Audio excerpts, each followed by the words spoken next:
The D70 is still here. I'm still playing around with this. I just so love the sound of this synth. It is, especially this is one of my favourite Rhodesy type sounds of a lot of synths, and it's a preset on this machine. It is such a lovely sound. But again, it's not the subject of this video. It is, videos on this are coming, honestly. Just hang with me, as is a video on this thing that's sitting on this keyboard over here, which I'm still keeping covered up. I will be going through this because this is actually quite an interesting leaflet from the early 80s, all about the definition of the DX7. Very, very interesting. Different video to come on that. But this video is a rant. So welcome to this week's rant entitled, "Have you been prodded yet?" What do I mean by that? So of slightly moving into senior years, last December, yes, I am 50. It's now become my turn to get the jab. And unless you've been living in the Arctic or sort of closed off somewhere, you will know that the jab is a COVID-19 jab. And in fact, I'm actually the last one in the house to get the COVID-19 jab, only by a couple of weeks. My housemates, who are a couple of years older than me, have already been jabbed. But then, having said that, I've not re-registered with a doctor's practice on the south coast yet, so I'm still registered with the doctor's practice where I was, and we thought that might be causing us a problem, but it hasn't caused me any problems whatsoever, the way the system is set up. Anyway, about 3 weeks ago, I got a text from my doctor's surgery onto my phone, invited me to book for my jab. So I logged onto the website, which is what they said to do. You enter your details, which they give you, and booked an appointment. And that appointment was yesterday. And I'm moving around, as you can see. I'm feeling fairly okay, but we'll come on to that in a minute. But the appointment was yesterday. The whole booking process was about 5 minutes. It didn't take very long. It was a very simple form to fill in, and to be honest, it was really useful because you went to the centre, and I'll go through that in a minute, and they had all your details, so they were able to marry me up to my details relatively quickly. But there you go. So I've had the jab. It took no more than 5 minutes to get registered. One of the things you realise when doing videos like this, and I'm sitting on my sort of high chair here, is just how creaky it is. And that will all come out on the video, I can assure you. Anyway, this is the part where we do this channel promotion. So, if you haven't subscribed to the videos and you like videos about this sort of stuff or this sort of stuff or some of that sort of stuff, hit the subscribe icon. To save yourself time, hit the bell icon at the same time. You'll be notified when the channel pushes videos about this sort of stuff to it. If you like the content of the video, please give it a thumbs up. If you give it a thumbs up, it helps the YouTube algorithm. Leave comments. I really enjoy reading your comments, guys. Put your comments down below. I read them, I respond to them. If I can't answer them, I throw them out to the community, see if somebody else can answer them, because I don't know everything, as somebody pointed out the other day.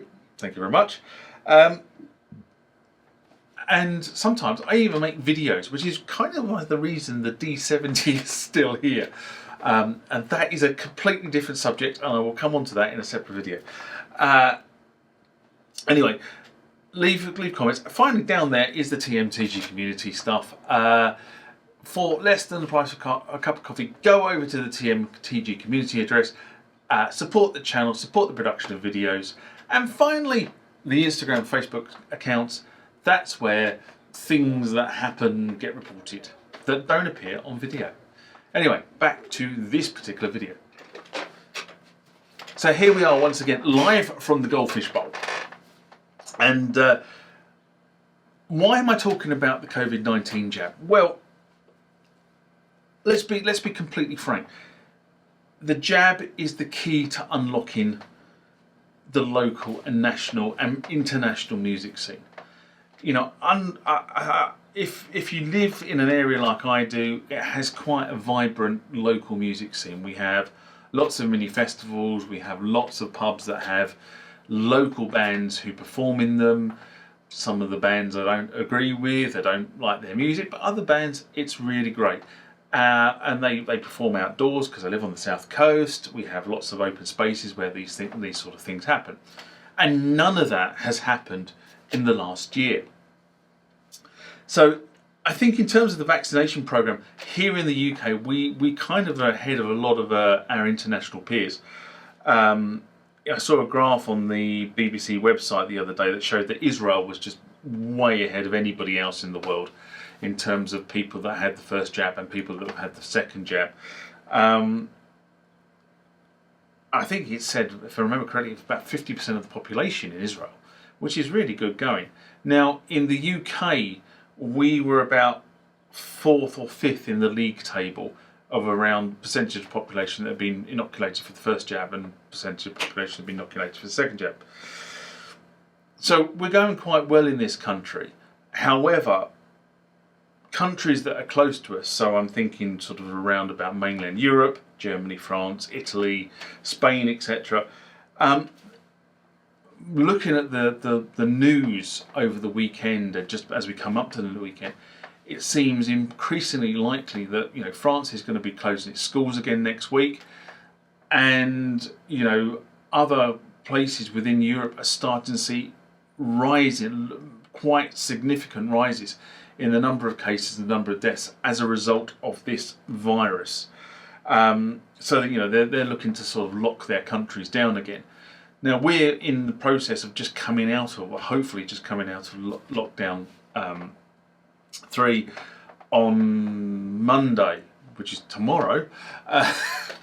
Hopefully, you're going to be able to start sort of to meet, friends in your garden and friends in local spaces. And then hopefully in a few weeks' time, the hairdressers open up, because I really need to get my barnet cut because it's becoming, I'm just kind of doing my Boris Johnson impression at the moment where hair is everywhere. And I don't quite like, while I used to have hair when I was younger, I quite like my hair shorter now I'm older. But effectively, from what I'm reading in the news, and Easter is a week away, so that's a long weekend in a lot of countries within Europe. So in the UK, pretty much we shut down. Scotland doesn't, but in the UK, pretty much we shut down on Friday. So last day in the office is Thursday. I say in the office, that's a bit of a joke because nobody's in the office, but I use the term correctly. So we shut down on the Friday, and then we have a lovely long weekend, and we come back to work on the Tuesday. But a lot of Europe, where this would be a big area for people to go out into the streets and celebrate, and to live music events, and to just enjoying themselves, going to the beach probably, because weather in southern Europe will be warm enough for that to happen. A lot of these countries are now going back into a lockdown, and it looks to me, from where we are now and the commentators on the news, that a lot of European countries will effectively be closed for Easter. So Poland, Germany, France, Italy, Spain, they're all going to be having restrictions in place about what you can do over Easter. And this COVID thing is nasty and it's indiscriminate. That's the bottom line with it. And while you might not show symptoms, you can still carry it and you can still pass it on. And what they're not sure about at the moment is whether if you've been jabbed, you can still carry it and pass it on. They haven't been able to give any clear guidance on that. That's hence the reason why, definitely in the UK, the advice is do not go out of your local area. Keep local. Therefore, if there is an outbreak in a particular area, they try to contain it by people not travelling. Of course, some people think they know better and completely ignore it, but the majority of people in the UK have actually been really good for the last year, and we are getting bored and sick of it, but that's where we are. And if you look at the statistics that are being published, The majority of deaths are in the older population. In the UK, most of the older population now apparently has had the jab. But the other side of this is the percentage of the population that are going into hospital. Now that is predominantly driven by the 20 to 50-year-olds. And the reason for that is quite simple, because if you're above 50, you die, and if you're below 50, you go into hospital. I mean, that's really me being blasé about it, but that's kind of what the statistics show. Anyway, that is enough about the statistics. So, while there is still transmission in the population, then places where people gather to listen to music and enjoy music will remain shut. I mean, that's the bottom line, isn't it? This COVID-19 is a social virus. It migrates between people by being in contact with people. So the way you stop it is you stop people being in contact with each other, and the way you do that is you close down all the places where people might be in proximity to each other or unable to maintain 1/2 meters. I mean, even going to the supermarket, it's difficult to maintain 2 meters, especially when you've got somebody in front of you that sort of stops every three or four steps, and that is kind of so frustrating. But you know, that's the bottom line. These places will remain shut, which means that all the musicians who play there, all the engineers who work there, all the crew that work there and set up and pull down, you know, all these people are not allowed to make a living.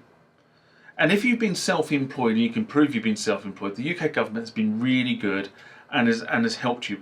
But I don't think that help is as generous elsewhere within the world. In this country, they have been very, very generous in terms of how they have supported the population through this COVID pandemic, and how they've also supported companies as well, where companies haven't had any business. They've invented something called the furlough scheme that allows people to be paid through their companies as if they were still being employed, but are actually have been sent home and can't work. So, you know, from that point of view, this country's done a good job. I can't comment on other areas of the world, but I know that the package is not as generous.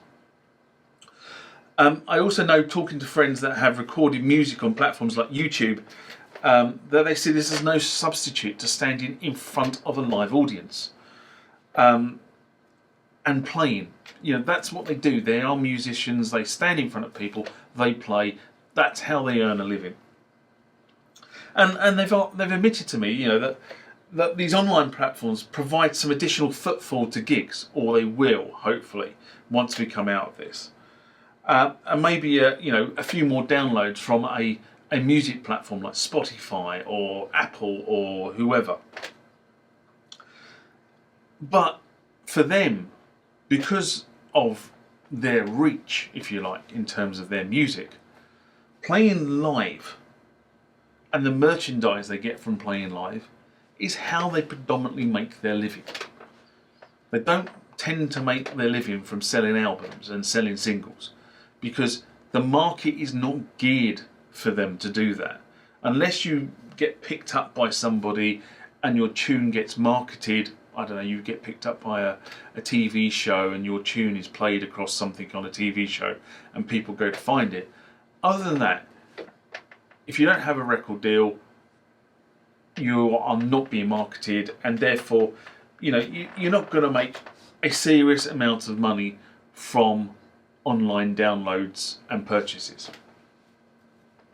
So they don't get significant sales, and the best route for them to make a living is to actually get out there in front of us, the public. But it's not just music venues and festivals that have been affected by this as part of the whole music industry. And after we come out of this, many of these venues may not, or support things that I'm going to come onto in a sec, may not, just checking my notes, come out of this. They might not survive. They might not now be financially viable. You know, the cash reserves have been taken out of the business, supporting the business for the last year. They may not be able to return to operations. They just might not have the financial security to continue. But there are other facets that we have to think about. How many of you will have seen a new piece of equipment and in a YouTube video or in an online advert or somewhere else, you maybe have direct email of a new piece of equipment? Now, when Korg launched the Nautilus, they launched, I got emails from Korg, I got emails from Korg's partners, I got videos suggested to me in my likes, I got videos from people I subscribe to who have been given Korg Nautiluses to play and demo. Would I go and buy one from that? No, I wouldn't. I would not buy a piece of equipment. It's going to cost me the better part of £2,500 because Woody at Piano Shack said it's wonderful. And by the way, that's nothing against Woody at Piano Shack, it's just the first name that came to mind. Or Dr. Mix, for argument's sake, as another name that sort of springs readily to my mind. No, I wouldn't. I would make a point of going to the local music store or the local store that actually was able to, that had a demo room. And I would normally go there, I would sit in the shop for several hours, maybe with headphones on, if they had a demo room, like some of these places do, where they will actually set the keyboard up for you in a demo room with an amplifier, so you can actually hear it properly. And, I would sit down and I would play this, because I want to know, how does the keyboard feel? Does it work for me? How much pressure do you have to put on the key to make the sound louder? How much pressure do you have to put on the key to make it change tonal quality? So you may have two tones, and is it, if you press it lightly you get one tone, if you press it harder you get another tone. How does that all work? Does it work for me? Is the layout of the keyboard good? Do I have all the right controls here that are right for me? Now, if you're gigging, one of the biggest things you want to be able to do is change combis, scenes, whatever manufacturer you've got. But you want to be able to do that quickly. Now, either that's via a foot switch, and I've done that in the past. I've had everything set up via a foot switch. Send this on your master control, and it sends the CC message to everything else to tell it to change to the next patch. But how is that all set up for you? Does it work for you? Is the screen display good? So, for argument's sake, this is a machine from 1992, and it comes with what? It's an inch and that's probably an inch and a bit by what? About 5 inches, 4 inches, 5 inches. That's the size of the screen here. But actually, you know what? I can actually read that screen from back here, and I can read the screen from up here. But if you're playing like I tend to do, sitting down or standing up at the moment, but if I'm playing around with this, I tend to be sitting down, so I can read that easily. If I'm standing up, if I was playing this on stage and I'm standing up, I can still play it easily. It's those sort of things that you need to understand. And if I want to change things on here, how easy is it to make those changes? Do I have to navigate through 25 menus to get there? For me, in the old synthesizers, in the legacy stuff I've got, that's how it worked. In the new stuff, if you look at the Kronos, everything is like 2 or 3 screens behind. Once you get to the master screen, if you want to change something, it's like 2 or 3 clicks. That's it. And some are even simpler. So, has he got everything there that I need to be able to play this? Now, this was the D70 was a master key, a brilliant master keyboard in its day, and that's the honest truth. And a lot of people use this as a master keyboard because you are able to switch off the keyboard, the sounds being generated from the keyboard, and then you can effectively assign these 4 faders to do stuff to your slave keyboards, whether it be volume, whether it be something else. So you can switch tones on and off literally just by pressing the buttons underneath them. So nothing. As you can see, it's sort of like the tone, the scene builds from the 4 buttons. But you can effectively use that in a MIDI controller scenario. Brilliant keyboard for doing that. Anyway, they're the kind of things that you want to do. The other thing is, does it actually look nice? Does it appeal to you? I mean, there are some goddamn ugly keyboards out there. You know, people who put keyboards together fall into, you know, and I've had this conversation many times with friends of mine, in terms of there are the engineers that make things work, and then there are the people that actually make them look nice.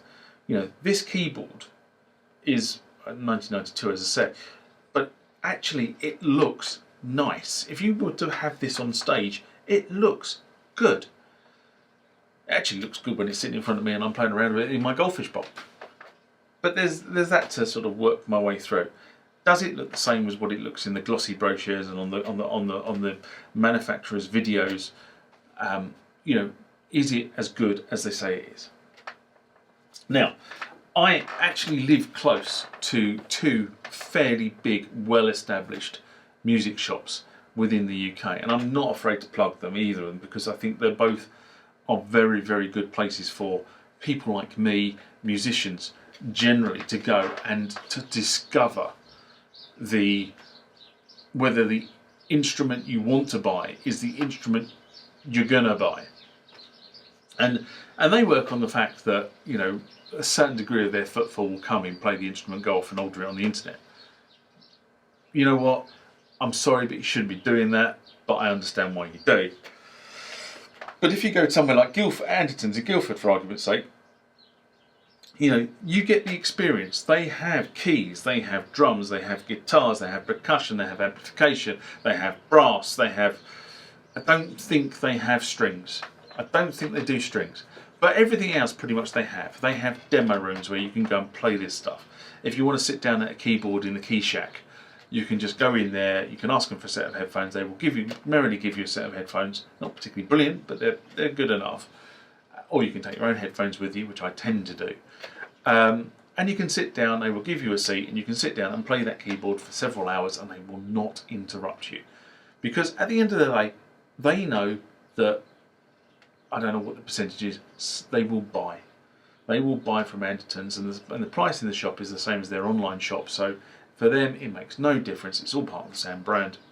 Jobs are good. Absolute in Bournemouth is exactly the same sort of scenario.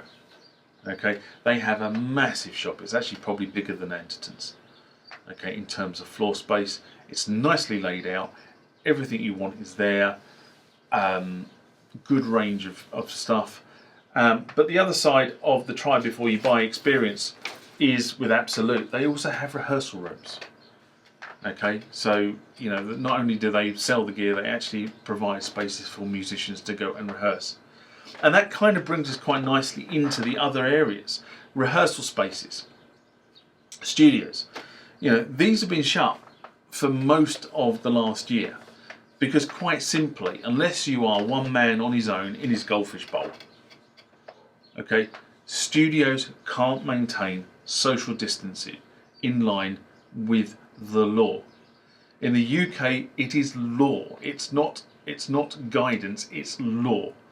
Okay, some of this stuff, which has required them to keep themselves shut, because you can't, you know, you guys who've worked in rehearsal rooms and worked in studios know that it is very difficult to maintain 1 or 2 meters distance in some of these spaces. Now, if you're a keyboard player with lots of keyboards, it's dead easy because you just build a wall of keyboards, and a drummer has drums around him, so he can maintain the space. But you tend to find that your vocals and your guitars and other instruments kind of have to be sort of squashed together, especially if you've got lots of keyboards like me. So, you know, from that perspective, they can't enforce this stuff, and therefore they can't really open. Yes, people have been working in terms of their home studios and been sending stuff in to people to be mixed professionally in mixing studios. That kind of all carries on, but the actual process of renting a studio and putting tracks down in a professional way, that kind of has stopped. Rehearsal stuff has kind of stopped because you can't have people rehearsing. I mean, you can't have singers with masks on for starters. So, you know, these commercial studios haven't been open. They've still had to pay rent. Most of them will have had to pay rates or land taxes or whatever it happens to be wherever you live in the world. And And in the case of commercial studios, you know, these are places where it's not one man in his goldfish bowl, but these are places where, you know, they are putting in professional engineers and professional, you know, bands and what have you to do recording. These places tend not to buy equipment straight off bat. They tend to either do it on some sort of finance agreement or some sort of lease, because it allows them over so many years to refresh the equipment. It also allows them to match their costs against their revenue. So all of a sudden they don't have to go and find lots of thousands of pounds to buy some piece of equipment because the world's moved to digital. Okay, so they try to smooth their costs, which obviously maximises their cash flow, which is kind of allows them to stay in business. So during lockdown, these spaces would not be investing in upgrades either. So the whole supply chain around supplying equipment into these places, and that's quite a big business actually. You know things like maintenance engineers and installation engineers. You know, they won't have been able to be going into these spaces to work because these spaces tend to be small, and therefore you can't maintain social distancing. So, but they haven't been investing, and the reason why they haven't been investing is very, very simple.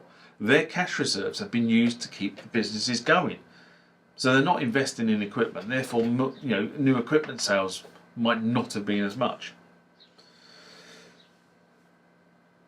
So that kind of is, you know, the sort of industry. But what I haven't talked about here is the services that service this industry. So I haven't talked about the so-called supply chain. I haven't talked about, you know, the companies that do washroom services, the cleaners, the security, the catering, the maintenance engineers, the seating attendants, front of house staff. All these people work in this industry, but they haven't been able to work because none of these things have been open. Therefore, there's no job for them. I'm sure I could carry on listing out all the effects that this nasty virus has had on this industry.